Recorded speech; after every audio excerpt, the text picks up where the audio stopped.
This is Lisa from Mobile Tech Review, and today we're going to do a comparison smackdown between two top 13.3-inch Ultrabooks. Both of these are premium models. Both have Intel Haswell, the latest 4th generation Intel Core i5 and i7 CPUs. We have the Sony Vaio Pro 13 here and the Acer Aspire S7 2nd generation. We're going to compare them now.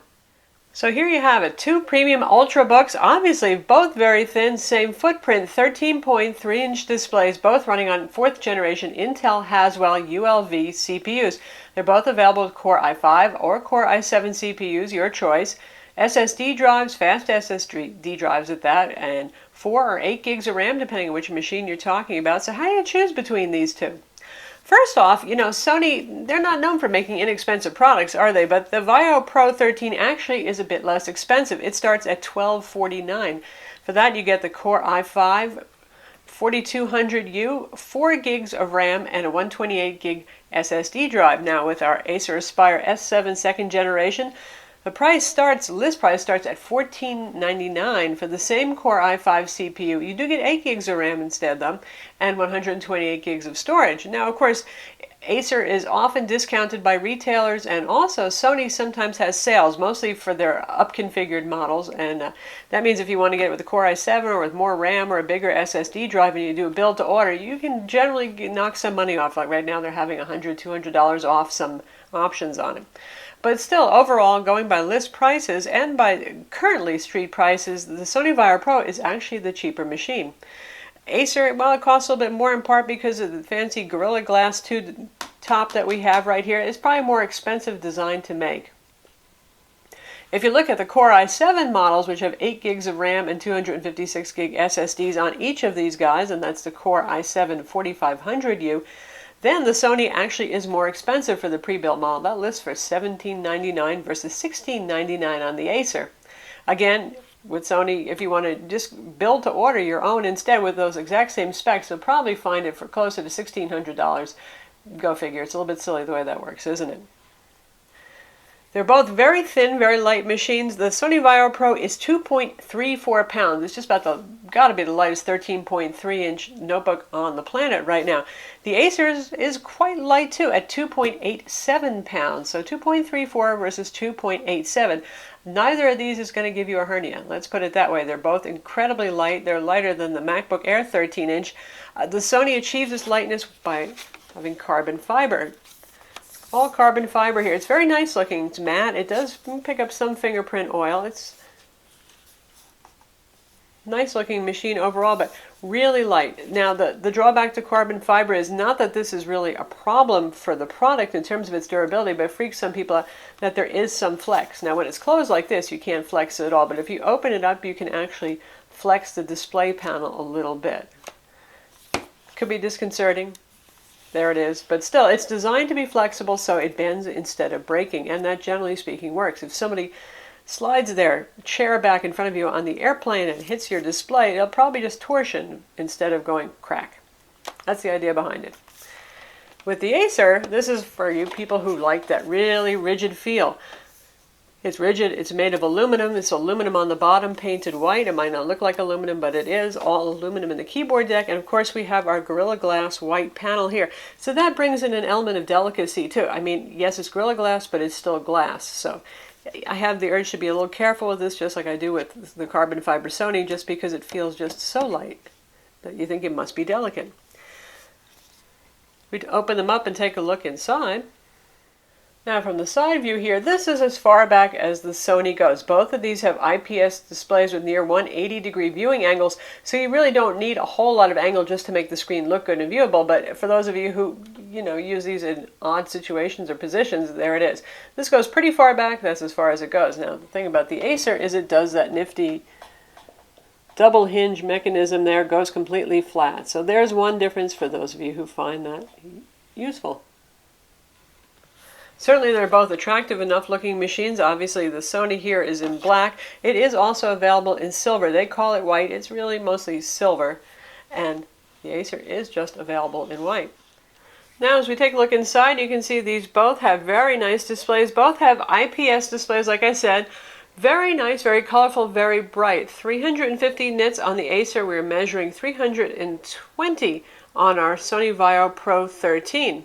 In terms of color gamut, to look at them, they're both very nice. The Sony has a much wider color gamut. For those of you who are content creation types, you work with HD video or image processing, and also typing, the Vaio Pro 13 is going to be a better choice. First off, because of that wider color gamut. We're talking a significant difference here, 20 percentage points different. The Sony manages 95% of sRGB and 75% of Adobe RGB. The Acer manages 72% of sRGB and 55% of Adobe RGB. So for those of you who are, again, professionals who need fairly accurate display, the Sony is one of the best you're going to find on the market right now. These are both glossy. Those of you who are outside of the US, there is a matte display option for the Sony, and that is non-touch. Normally these both have glossy displays with 10 points of multi-touch. Now, when I was talking about content creation and the keyboard on the Sony Vaio Pro is surprisingly good. For a very thin machine, it has nice key travel and nice tactile feel. It's just a pleasure to type on. And since I write thousands of words per week, I can tell you that I actually like it better. Acer has worked to improve the S7 keyboard and improve the travel a little bit, and they have. They went from 1 millimeter to 1.3 millimeters, but it still feels harsh. When you hit the keyboard, there's not much travel there, and you feel like you're bottoming out. It's sort of like the Sony Vaio Duo 13. It's not a horrible keyboard. It's large, well spaced, but it's still, well, a little uncomfortable on the fingers. You could get used to it, certainly. Also, Acer changes the key layout a little bit, and you can watch our full review to find out about that. So a couple of keys are in odd places, like the delete key has, well, wandered around to a different section of the keyboard that you would expect to find it. Both of these have backlit keyboards. The Sony has a traditional LED white backlighting. It's extremely even, as I just put my hand over the screen. In fact, I just turned it on because I touched a key. Very nice. It's one of the better jobs Sony's done with backlighting a keyboard. On the Acer, we have the EL backlit display, electroluminescent, and that's kind of an eerie green blue that looks kind of neat, but I don't find it illuminates the keys quite as well. Part of that is because you have silver keys here, and silver keys that illuminate with a kind of bluish lighting. You don't get a whole lot of contrast out of that. The same thing can be said to a certain extent of the Sony Vaio Pro 13. If you go with the silver option, there's just not quite as much contrast for the key masking when the backlighting's on, though Sony does a better job of keeping the contrast up. So for keyboards, definitely the Sony Vaio Pro 13 is a winner. When it comes to trackpads, once again, the Sony has a better trackpad that I find is more responsive, a little bit larger, a slightly matte texture on it. So it works well for pinch zooming. And the Acer one also works just fine too. It's a little bit of a slipperier surface. Not as reliable for multi-touch gestures, but still, it's not a terrible trackpad. Just a slight preference for the Vaio Pro. And now, so you can see the keyboard backlighting in the dark. We're in a pretty dark, but not pitch black room right here. So you can see the kind of electroluminescent, neat bluish green backlighting that we have here, but it's actually not quite as bright and visible, but it gets the job done. And then we have the very even white backlighting on the Sony, kind of a soft, mellowy yellow-white look. When it comes to fan noise, I can tell you that the Vaio Pro 13 is a noisy guy when he's plugged into power. That's when it's running in the full power profile mode and it's giving you all it can give you. And because it's such a thin design, there's not much room for cooling, Sony really kicks the fan up there. And they're also conservative because the CPU temperatures never really get that hot. The Acer Aspire S7-392, the second generation, Acer did a lot to improve the fan noise. The first generation was a little Hoover vacuum cleaner. They redesigned their twin air cooling, and it's not very noisy anymore. Whether it's plugged in or unplugged, it's generally pretty quiet. Now, for me, the Vaio Pro 13 has been fairly quiet if it's unplugged. If I'm doing work in MS Office, even if I'm streaming HD video, I don't really hear the fan then. It's only when it's plugged in for my model. When it comes to performance, you're looking at the same CPU options on both of these, so in theory they should be quite similar. Now, Sony uses a PCIe interface SSD drive, which is quite fast, faster than mSATA, so it gets very good numbers for the SSD drives, but Acer fights back with their RAID 0 configuration that improves speed. So SSD speeds are pretty close, actually a slight edge to Acer there. They're both much faster than your average SSD drive in an Ultrabook. By default, Sony, the base model, ships with 4 gigs of RAM, as I mentioned. If you do a build-to-order, you can get it with 8 gigs of RAM if you want, but you're going to pay about $50 or $80 more for that, depending on how Sony's running their sales and pricing. The Acer manages to benchmark a little bit higher on synthetic benchmarks like PCMark 7. We're talking 4559 versus 5051 score. So a little bit of a difference there, enough that I would call that significant for synthetic benchmarks, in part because Acer actually has a little bit more room for cooling in here compared to the Sony. I think with Sony, they're basically trying to run this guy cool and quiet and not run it at crazy high power most of the time to make sure it stays cool and quiet. In terms of real-world use, they both feel equally as fast and responsive. You can't tell the difference, to be honest. When it comes to ports, you're also looking at a pretty similar offering here.